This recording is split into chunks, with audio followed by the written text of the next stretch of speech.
જય માતાજી મિત્રો, કેમ છો બધા? મજામાં? જોઈ શકો છો આ વસ્ત્રાલમાં આપણે નવી ગૌશાળાનું કામ ચાલુ છે. શેડની વ્યવસ્થા આજે આપણે જોઈએ કે શેડની વ્યવસ્થા કેવી હોવી જોઈએ.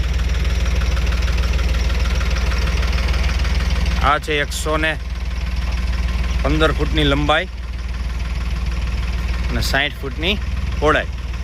વચ્ચે છે હાલવાનો રસ્તો છે.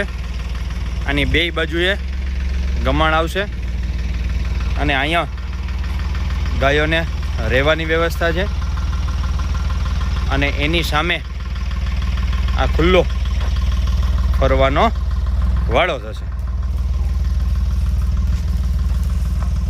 તો નવી ગૌશાળા તમારે કરવી હોય એના માટે વ્યવસ્થા છે એ ખૂબ જરૂરી છે.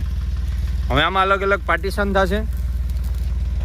કયા પાર્ટીશનમાં કેનો વિભાગ કરવો, ક્યાંથી ક્યાં નજીક થાય, જે જગ્યા છે એ મુજબનું ડ્રોઈંગ કરવું એ ખૂબ જરૂરી છે. જોઈ શકો છો અહીંયા ગમણ આવશે. આ ગાયોને રહેવાની વ્યવસ્થા છે અને સામે ખુલ્લો ફરવાનો વાળો છે. તો ગૌશાળા સક્સેસફુલી ગૌશાળા ના માટે વ્યવસ્થા એ ખૂબ જરૂરી છે અને ખાસ ઓછા માણસોએ સારું કામ થઈ શકે એવી વ્યવસ્થા કરવી એ ખૂબ જરૂરી છે. કે 30-40 ગાય હોય તો એમાં 2 જણા ગાયો સાચવી શકે એની બધી વ્યવસ્થા થઈ શકે. આ ખૂબ જરૂરી છે.